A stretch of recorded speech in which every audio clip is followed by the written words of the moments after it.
देख रहे हैं आप और मैं हूं आपके साथ अंशिका पाठक। बात करेंगे उत्तराखंड की और शुरू करेंगे बड़ी खबर के साथ।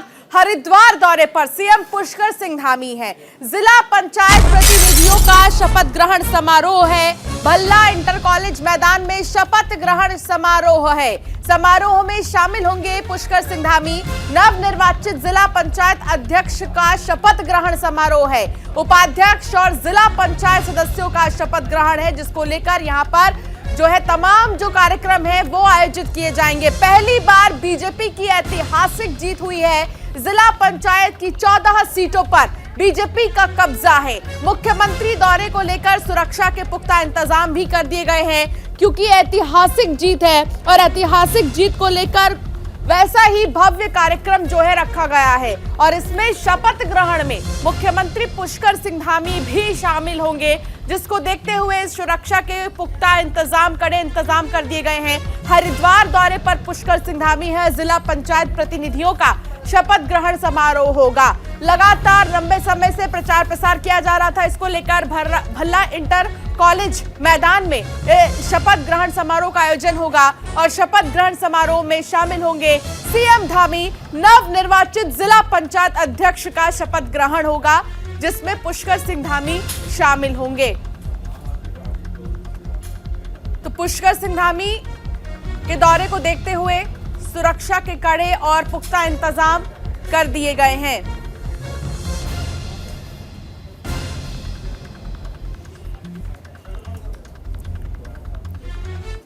तो ऐतिहासिक जीत, प्रचंड जीत, जिसके बाद आज शपथ ग्रहण होना है। आपको बताते हैं कि कार्यक्रम में क्या कुछ खास होगा और क्या कुछ आज किया जाएगा। तो सबसे पहले आपको बता दें कि आज जो है ये पूरा कार्यक्रम एक बड़े मैदान में उत्तराखंड में हरिद्वार में खास तौर पर होने वाला है। जिला पंचायत प्रतिनिधियों का शपथ ग्रहण समारोह होगा। जो भी जीते हैं उनका शपथ ग्रहण समारोह होगा। भल्ला इंटर कॉलेज मैदान में शपथ ग्रहण समारोह का आयोजन किया जाएगा, जिसमें कि पुष्कर सिंह धामी शामिल होंगे इस पूरे कार्यक्रम में। शपथ ग्रहण समारोह में पुष्कर सिंह धामी के शामिल होने को लेकर सुरक्षा के चाक चौबंद इंतजाम किए गए हैं, पुख्ता इंतजाम कर दिए गए हैं। नवनिर्वाचित जिला पंचायत अध्यक्ष का शपथ ग्रहण होना है और ऐसे में इस ऐतिहासिक जीत को देखते हुए तमाम जो कार्यक्रम है उनका भी आयोजन भव्य तरीके से किया गया है। उपाध्यक्ष और जिला पंचायत सदस्यों का शपथ ग्रहण समारोह होगा, जिसमें कि नए नवनिर्वाचित जो जिला पंचायत अध्यक्ष है वो शपथ लेंगे। पहली बार बीजेपी की इतनी प्रचंड और ऐतिहासिक जीत हुई है। इससे पहले भी आपने देखा होगा विधानसभा चुनाव में जब जीती थी भारतीय जनता पार्टी, तो कितने आयोजन किए गए थे, भव्य आयोजन किए गए थे, कार्यक्रमों का आयोजन किया गया था। जिला पंचायत की 14 सीटों पर अब बीजेपी का कब्जा है। मुख्यमंत्री के दौरे को लेकर सुरक्षा के चाक चौबंद और पुख्ता इंतजाम कर दिए गए हैं। संजय पुंडेर मेरे सहयोगी मेरे साथ जुड़ गए हैं ज्यादा जानकारी के साथ। संजय, देखिए बड़ा दिन, ऐतिहासिक बात कि 14 सीटों पर अब भारतीय जनता पार्टी का कब्जा है और ऐसे में आज शपथ ग्रहण जो है वो कराया जाएगा नवनिर्वाचित जिला पंचायत अध्यक्षों को। इसको लेकर क्या जानकारी आपके पास, क्या व्यवस्थाएं की गई हैं? और क्योंकि मुख्यमंत्री पुष्कर सिंह धामी आ रहे हैं तो व्यवस्थाएं और भी ज्यादा चाक चौबंद। देखिए अंशिका, आज एक ऐतिहासिक दिन है, क्योंकि हमने देखा है कि भारतीय जनता पार्टी को त्रिस्तरीय पंचायत चुनाव में ऐतिहासिक जीत हासिल हुई है। हालांकि आपको बता दें करीब 14 सीटों पर भारतीय जनता पार्टी का कब्जा है और यही वजह है कि आज के दिन को एक ऐतिहासिक बनाने के लिए मुख्यमंत्री पुष्कर सिंह धामी खुद हरिद्वार पहुंच रहे हैं और नवनिर्वाचित जो जिला पंचायत अध्यक्ष है, उपाध्यक्ष है और जो सदस्य हैं, आज उनका शपथ ग्रहण है और उसी को लेकर जो तमाम तैयारियां हैं भारतीय जनता पार्टी के द्वारा कई दिनों पहले चल रही थी। हालांकि सुरक्षा को लेकर भी तमाम यहाँ पर इंतजाम किया और सबसे बड़ी बात हरिद्वार के भल्ला इंटर कॉलेज में ये कार्यक्रम होना है, जिसको लेकर एक बड़ा टेंट लगाया गया है और यहाँ पर भारतीय जनता पार्टी के सभी कार्यकर्ता और तमाम जो नेता है यहाँ पर पहुंचेंगे। हालांकि दोपहर 2 बजे के बाद का ये कार्यक्रम रखा गया है, जिसको लेकर सभी यहाँ पर तैयारियां पूरी कर ली गई है। संजय, ऐतिहासिक जीत इसको कहा जा रहा है। 14 सीटों पर अब बीजेपी का सीधे तौर पर कब्जा। पहले विधानसभा चुनाव में अगर एक नजर हम डालें तो उस टाइम में रिकॉर्ड तोड़ बीजेपी की जीत हुई और अब जिला पंचायत चुनाव जब हुए तो इसमें भी बीजेपी की जीत हुई। क्या संदेश दे रही है अब बीजेपी आगे और इस कार्यक्रम को कितना भव्य बनाया जाएगा? अब बिल्कुल अंशिका, आपको बता दें भारतीय जनता पार्टी के लिए इस बार जो त्रिस्तरीय पंचायत चुनाव था वो ऐतिहासिक रहा है, क्योंकि जी त्रिस्तरीय पंचायत चुनाव पहले भी हुए हैं। क्योंकि हमने पहले चुनाव में देखा है कि जो भारतीय जनता पार्टी थी वो महज 3 ही सीटों पर सिमट के रह गई है, लेकिन इतिहास में एक बार जो भारतीय जनता पार्टी ने जी जीत दर्ज की है वो कहा जा सकता है कि उत्तराखंड गठन के बाद पहली बार इस तरह की जी ऐतिहासिक जीत हो रही है। और जिस तरह से इस बार भारतीय जनता पार्टी का है जो जिला पंचायत अध्यक्ष है वो बनने जा रहा है, तो इसको लेकर कहीं ना कहीं भारतीय जनता पार्टी के नेता और जो कार्यकर्ता है खासा उत्साहित दिखाई दे रहे हैं। और इसी की तैयारी में कई दिनों पहले से ही आज के दिन का इंतजार कर रहे थे, और दोपहर के बाद एक शपथ ग्रहण है उसको लेकर भी तमाम तैयारियां की जा रही है। और जिस तरह से भारतीय जनता पार्टी ने एक ऐतिहासिक जीत दर्ज की है तो उसको लेकर कहीं ना कहीं कहा जा सकता है कि देश के जो प्रधानमंत्री नरेंद्र मोदी है और जिस तरह से उत्तराखंड में पुष्कर सिंह धामी उनके कार्यों से जनता कितनी प्रभावित है वो साफ इस जीत से अंदाजा क्या लगाया जा आमजन सकता है। को इस कार्यक्रम में सम्मिलित होने का मौका मिलेगा? क्या ऐसी कोई व्यवस्था की गई है? बिल्कुल, इस कार्यक्रम में भारतीय जनता पार्टी के कार्यकर्ता और नेता के साथ साथ जो स्थानीय लोग हैं वो भी यहाँ पर भारी संख्या में पहुंच रहे हैं। और इस शुभ घड़ी को देखने के लिए तमाम जो लोग हैं वो इंतजार कर रहे हैं। और जिस तरह से भारतीय जनता पार्टी का ही इस बार जिला पंचायत अध्यक्ष बनने जा रहा है उसको लेकर भी जो नेता है वो काफी उत्साहित है। जी चलिए ठीक है, बने रहिए संजय, आप हमारे साथ, आगे भी आपके साथ जानकारी लेंगे। तो नामी कंपनी राजा बिस्किट से जुड़ा एक मामला सामने आया जहां 5 महीने से रुका वेतन नहीं मिला हुआ है। मजदूरों ने श्रम विभाग पर नाराजगी जाहिर की है और अब बाहर नारेबाजी करते नजर आ रहे हैं। मजदूरों ने डीएम को ज्ञापन भी सौंप दिया है। 15 सालों से काम कर रहे हैं हड़ताली मजदूर। हरिद्वार के सिडकुल में राजा बिस्किट कंपनी के मजदूरों ने 5 महीने से रुका वेतन नहीं मिलने पर कंपनी से जुलूस निकाला। श्रम विभाग पर जाकर हड़ताली मजदूरों ने नारेबाजी की और वेतन दिलाने के लिए श्रम अधिकारियों से गुहार भी लगाई है। इसके बाद ये मजदूर जिला अधिकारी कार्यालय पहुंचकर डीएम को अपना ज्ञापन सौंपेंगे। राजा बिस्किट के मजदूरों के समर्थन में इनकलाबी मजदूर केंद्र, भेल मजदूर ट्रेड यूनियन, प्रगतिशील महिला एकता केंद्र, सत्यम ऑटो कंपोनेंट्स और अन्य संगठन शामिल रहे हैं। तो राजा बिस्किट कंपनी का ये पूरा मामला है और वेतन नहीं मिलने से मजदूर यहाँ के परेशान हैं। संजय पुंडिल मेरे सहयोगी लगातार मेरे साथ जुड़े हुए हैं। संजय, देखिए समस्या बहुत ज्यादा गंभीर है और ऐसे में अगर देखा जाए तो अब तक इनके वेतन नहीं मिले हैं, जिसको लेकर नारेबाजी कर रहे हैं, प्रदर्शन कर रहे हैं और इनकी एक ही मांग है कि हमारा रुका हुआ वेतन वापस कर दे। क्या अभी कोई इस पर कार्रवाई की गई है अधिकारियों की तरफ से? देखिए अंशिका, लगातार ही पिछले 5 माह से लगातार जो कर्मचारी हैं वो अधिकारियों के और जो कंपनी के प्रबंधक हैं उसके लगातार चक्कर काट रहे हैं। और तस्वीरों में साफ देखकर अंदाजा लगाया जा सकता है कि जो महिला है अपने बच्चों के साथ किस तरह से अपने वेतन को लेकर अब मांग कर रही है। और साफ तौर पर इनका कहना है कि अगर इनका वेतन नहीं मिलता है तो वो जो आंदोलन है उसको बढ़ाया जाएगा, उसको उग्र रूप दिया जाएगा। तो कहा जा सकता है कि राजा बिस्कुट के जो कर्मचारी हैं वो लगातार सड़कों पर उतरकर एक बड़ा आंदोलन कर रहे हैं। हालांकि इनके समर्थन में कई कंपनियों की यूनियन भी साथ दिखाई दे रही है। और इस संबंध में जब हमारी अधिकारियों से बात हुई है तो उनका साफ तौर पर कहना है कि जो ठेकेदार है उसको कहा गया है कि जल्द से जल्द इनका जो वेतन है वो दिया जाए, नहीं तो उसके खिलाफ कार्रवाई की जाएगी। हालांकि इस संबंध में हमारी जो कर्मचारियों से उनसे भी बात हुई है तो उनका भी साफ तौर पर कहना है कि बार बार आश्वासन दिया जाता है लेकिन वेतन के नाम पर कुछ नहीं दिया जा रहा है। लेकिन 5 महीने से क्योंकि वेतन रुका हुआ है और लगातार मजदूर इसकी शिकायत भी कर रहे हैं, तो सवाल यहाँ अधिकारियों पर भी खड़ा होता है कि आखिर क्यों नहीं उनकी समस्याओं को सुना जा रहा है, आखिर कमी कहाँ आ रही है, आखिर कहाँ पर परेशानी आ रही है? बिल्कुल अंशिका, साफ तौर पर कंपनी का जो स्टाफ है उसका यही कहना है कि किसी कोरोना काल के चलते जो कंपनी थी वो काफी घाटे में चली गई थी, इस कारण कुछ कर्मचारियों का वेतन रोक दिया गया था। लेकिन बावजूद इसके जो कर्मचारी है उनका साफ तौर पर कहना है वेतन न मिलने से उनका जो घर चलाने में काफी दिक्कतों का सामना हो रहा है। इसी को लेकर लगातार बार बार अधिकारियों से भी गुहार लगाई जा रही है, लेकिन बावजूद इसके कोई भी अधिकारी सुनने को तैयार नहीं है। हालांकि इस संबंध में जब हम अधिकारियों को कहते हैं कि इनका वेतन क्यों नहीं दिया जा रहा है तो उनका साफ तौर पर कहना है कि जो कंपनी का स्टाफ है उसको कुछ दिन का समय दिया है, अगर वे उस समय के आधार पर भी अगर वेतन नहीं देते तो उसके खिलाफ कार्रवाई की जाएगी। अंशिका, बहुत शुक्रिया संजय इस तमाम जानकारी के लिए। खबरों में आगे बढ़ेंगे। प्रधानमंत्री नरेंद्र मोदी के उत्तराखंड दौरे को लेकर राज्यसभा सांसद नरेश बंसल ने मीडिया से बातचीत करते हुए बताया कि पीएम मोदी का केदारनाथ से खास लगाव है। 2013 की आपदा के बाद से वो लगातार केदारनाथ आते रहे हैं। उन्होंने कहा कि केदारनाथ निर्माण कार्यों को देखने के लिए इस बार पीएम मोदी आ रहे हैं और जब भी प्रधानमंत्री नरेंद्र मोदी उत्तराखंड आते हैं तो इसका लाभ उत्तराखंड को जरूर मिलता है। हम सब जानते हैं कि प्रधानमंत्री जी का देवभूमि उत्तराखंड विशेष रूप से केदारनाथ के प्रति बहुत लगाव है और 2013 की आपदा के बाद से वो लगातार केदारनाथ के सौंदर्यीकरण के लिए, पुनर्निर्माण के लिए, वहाँ पर पर्यटकों की सुविधाओं के लिए प्रवास करते हैं वर्ष में 1-2 बार और स्वयं उसकी मॉनिटरिंग भी करते हैं। तो उन्हीं कार्यों के अवलोकन के लिए वो आ रहे हैं। तो निश्चित रूप से जब जब वो प्रदेश में आते हैं तो प्रदेश को कुछ ना कुछ मिलता भी है और प्रदेश का लाभ भी होता है।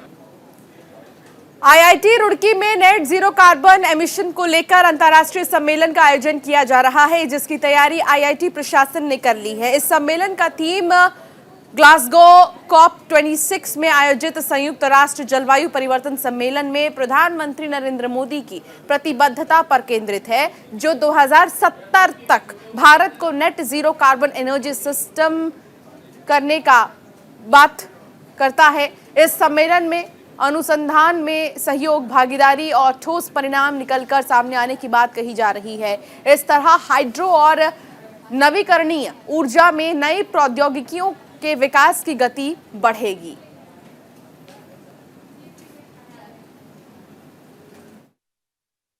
आईआईटी रुड़की अपना 175वां साल मना रहा है।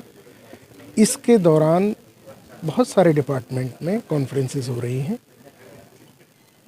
हाइड्रो एनर्जी रिन्यूएबल डिपार्टमेंट में ये एक बहुत इम्पोर्टेंट कॉन्फ्रेंस का टॉपिक दिया था, net zero energy systems, carbon energy systems. ये हमारे प्रधानमंत्री जी का और गवर्नमेंट ऑफ इंडिया का एक बहुत लंबा वो है, जिसमें कि 2070 तक हमको net zero carbon energy systems बनाने हैं। 33% तो 2030 तक ही ख़त्म हो जाएगा। इस तरीके की चीज़ें क्लाइमेट चेंज के लिए बहुत ज़रूरी हैं, जो कि एक बहुत लंबा प्रोसेस है। मुझे आशा है कि इस कॉन्फ्रेंस के दौरान जो पेपर्स पढ़े जाएंगे, जैसे डिस्कशंस होंगे, उनसे हम लोग इस गोल को अचीव करेंगे। रुड़की के ग्रीन पार्क में जानलेवा हमला हुआ है। दबंग युवक ने 2 लोगों पर हमला कर दिया है। खुद को आर्मी का कैप्टन बता रहा है दबंग। धारदार हथियार से पिता पुत्र पर हमला किया है। रुड़की के सिविल अस्पताल में दोनों घायल भर्ती हैं। हमलावर दबंग को पुलिस ने गिरफ्तार कर लिया है। घटना का वीडियो सोशल मीडिया पर वायरल हो रहा है। गंगन नहर कोतवाली क्षेत्र का यह पूरा मामला बताया जा रहा है, जहां एक दबंग ने हमला किया है। धारदार हथियार से पिता और पुत्र पर हमला किया है। रुड़की के सिविल अस्पताल में दोनों ही घायलों को भर्ती किया गया है, ताकि जल्द से जल्द उनका इलाज हो और वो स्वस्थ हो सके। हमलावर दबंग को पुलिस ने गिरफ्तार कर लिया है। घटना का जो वीडियो है अब वो भी वायरल होने लगा है। हालांकि पिता और पुत्र पर हमला क्यों किया इस दबंग ने, ये सबसे बड़ा सवाल है, जिसको लेकर पुलिस लगातार पूछताछ कर रही है और उस दबंग को गिरफ्तार कर लिया गया है।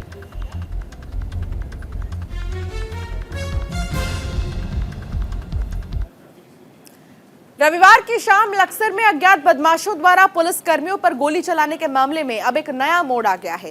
ग्रामीण पुलिस अधीक्षक प्रमेंद्र ढोबाल ने बदमाशों की संख्या अधिक होने की पुष्टि की है। उन्होंने बताया है कि व्यापारी की शिकायत पर उनके घर की सुरक्षा बढ़ा दी गई थी, लेकिन रविवार की शाम पुलिस फोर्स की मौजूदगी में बदमाशों को फिर से वहां देखा गया। पुलिस ने जब उन्हें रोकना चाहा तो दुस्साहसी बदमाशों ने पुलिस बल पर ताबड़तोड़ फायरिंग कर दी और मौके से फरार हो गए। फिलहाल घायल पुलिस कर्मियों का अस्पताल में इलाज चल रहा है। पुलिस तमाम पहलुओं को ध्यान में रखकर जांच कर रही है। ये करीब एक सप्ताह पूर्व जो यहाँ के एक व्यवसायी हैं उनके द्वारा पुलिस में एक संज्ञान में एक बात डाली गई थी कि कुछ बदमाश इनके यहाँ पर लगातार इनको फॉलो कर रहे हैं, और वो मेरे भी संज्ञान में ये बात थी। हम लोगों ने इसमें अभियोग पंजीकृत करके वहाँ पर जो आवश्यक हमारा पुलिस बल है वो नियुक्त किया था, क्योंकि हमें बार बार ये पता लग रहा था कि कुछ लोग उनके घर की रेकी कर रहे हैं। और हमारा जो पुलिस बल यहाँ मौजूद था, आज के दिन जब ये संज्ञान में आया कि कुछ यहाँ बदमाश लगातार दिखे जा रहे हैं, तो उन्होंने साहस का परिचय देते हुए दोनों हमारे जो पुलिसकर्मी हैं और आप यहाँ के जो लोकल व्यवसायी हैं, जब उन्हें पकड़ने की कोशिश करी, जब बदमाशों ने भागने की कोशिश करी तो उनके द्वारा फायरिंग की गई। क्योंकि बदमाश संख्या में थोड़े ज़्यादा थे, इसलिए पुलिसकर्मी घायल होने के बावजूद उनको पकड़ने की कोशिश करते रहे। हालांकि बदमाश इसके बाद भी यहाँ से निकल के चले गए, लेकिन हम जल्दी इसको वर्कआउट भी करें। खबर चमोली से है, जहां रघुवीर नेगी स्थानीय निवासी हेलंग उर्गर्म मोटर की हालत खस्ता हाल है। आधे रास्ते से वापस लौटने को मजबूर तीर्थयात्री श्रद्धालुओं के वाहन पहाड़ी पर नहीं चढ़ पा रहे हैं। पंचम केदार कल्पेश्वर महादेव मंदिर और पंचबद्री में स्थित ध्यान बद्री घाटी को जोड़ने वाली हेलंग मोटर की हालत इतनी खस्ता हाल हो गई है कि तीर्थयात्री आधे रास्ते से ही वापस लौट रहे हैं। तीर्थयात्रियों के वाहन पहाड़ पर चढ़ नहीं पा रहे हैं। ऐसे में होम स्टे, होटल, ट्रैकिंग से जुड़े लोगों को काफी नुकसान उठाना पड़ रहा है और तमाम बुकिंग कैंसिल करनी पड़ रही हैं। पीएमजीएसवाई के लिए सोने के अंडे देने वाली और घाटियां निर्माण के लिए मशहूर इस घाटी की सड़क की हालत बेहद खराब है और बरसात के चलते और भी ज़्यादा यहाँ की जो सड़कें हैं वो खराब हो गई हैं, जिसके चलते लोग परेशान हो रहे हैं।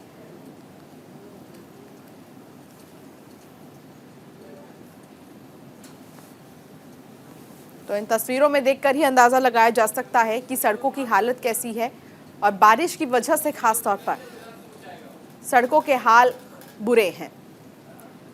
वहीं दून अस्पताल में सोमवार से यूरोलॉजिस्ट की ओपीडी शुरू हो गई है। यूरोलॉजी की ओपीडी सप्ताह में 2 दिन सोमवार और गुरुवार को चलेगी। पहले दिन उनकी ओपीडी में 50 से ज्यादा आए मरीज। ओपीडी शुरू होने से किडनी, प्रोस्टेट और तमाम समस्या जो है वो मरीजों को कहीं ना कहीं उनसे राहत मिली है। आपको बता दें कि अब गुर्दे की पथरी, कैंसर और कई बीमारियों के ऑपरेशंस भी यहां पर किए जा सकेंगे। तो ओपीडी के शुरू होने से यहां के लोगों की परेशानी थोड़ी कम हुई है। हितेश त्यागी मेरे सहयोगी मेरे साथ जुड़ गए हैं। हितेश, देखिए, एक अच्छे प्रदेश में अच्छी स्वास्थ्य सुविधा होना बहुत ज़्यादा ज़रूरी है ताकि लोग वहां के स्वस्थ रह सकें, और ऐसे में ओपीडी की जब शुरुआत हो गई है तो आधे से ज़्यादा लोगों की परेशानी ख़त्म हो गई है, क्योंकि वो आप अपनी बड़ी बड़ी बीमारियों का इलाज वहां पर करा सकते हैं। क्या जानकारी मिल रही है, इसमें क्या सुविधाएं हैं, लोग कैसे पहुँच सकेंगे ओपीडी तक? जी बिल्कुल, देखिए, दून मेडिकल कॉलेज में पहले यूरोलॉजिस्ट की जो ओपीडी थी वो नहीं चलती थी, लेकिन अब दून मेडिकल कॉलेज में यूरोलॉजिस्ट की जो ओपीडी है वो सप्ताह में 2 दिन अब शुरू कर दी गई है। सोमवार और गुरुवार को यूरोलॉजिस्ट की ओपीडी शुरू होगी। सुबह 8 बजे से लेकर शाम के 2 बजे तक, 2:30 बजे, तो दोपहर के 2:30 बजे तक यह ओपीडी शुरू रहेगी। इसमें पथरी, गुर्दे और कैंसर की जो इलाज है उसको लेकर यहाँ पर ओपीडी में डॉक्टर्स मरीजों को देखेंगे, क्योंकि अमूमन देखा जाता है कि जो पर्वतीय क्षेत्र से जो मरीज शहर का रुख करते हैं, देहरादून का रुख करते हैं, ऋषिकेश एम्स का रुख करते हैं, क्योंकि ऋषिकेश में यूरोलॉजिस्ट देखते हैं तो कहीं जो प्राइवेट अस्पताल है वहां पर जो रकम देकर मरीजों को वहां पर अपना इलाज कराना पड़ता था, तो कहीं ना कहीं अब फ्री में निःशुल्क यह सुविधा अब दून मेडिकल कॉलेज में शुरू हो गई है। जी चलिए, ठीक है, बहुत शुक्रिया हितेश इस तमाम जानकारी को साझा करने के लिए। अलीगढ़ यूनिवर्सिटी के संस्थापक सर सैयद अहमद खान का जन्मदिन रुड़की के एक निजी कॉलेज में बड़ी धूमधाम से मनाया गया, जिसमें मंगलौर विधायक हाजी सरवत करीम अंसारी और लक्सर विधायक हाजी मोहम्मद शहजाद भी मौजूद रहे। कार्यक्रम के संचालक कांग्रेस नेता सलीम खान ने बताया कि सर सैयद अहमद खान का जन्मदिन बहुत सादगी के साथ मनाया, क्योंकि सर सैयद अहमद खान भी बहुत ही साधारण विचारों के व्यक्ति थे और शिक्षा के साथ उन्होंने हिंदुस्तान को भी आजाद कराने में अहम भूमिका निभाई थी।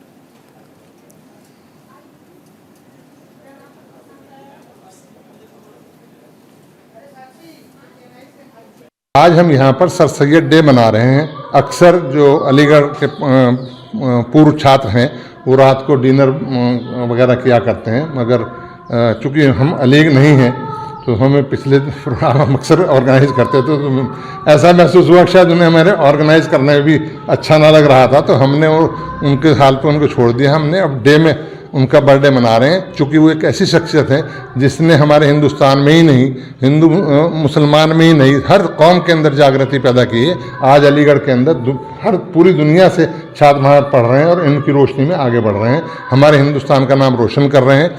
ऐसे लोगों का बर्थडे मनाया जाना, उनका पद चिन्हों पर चलना, ये हमारे लिए फ़ख्र की बात है और उम्मीद करते हैं कि इससे शिक्षा लेकर और उसको देखकर हमारी कौम, हमारा देश, हमारा मुल्क और सब लोग आगे बढ़ेंगे।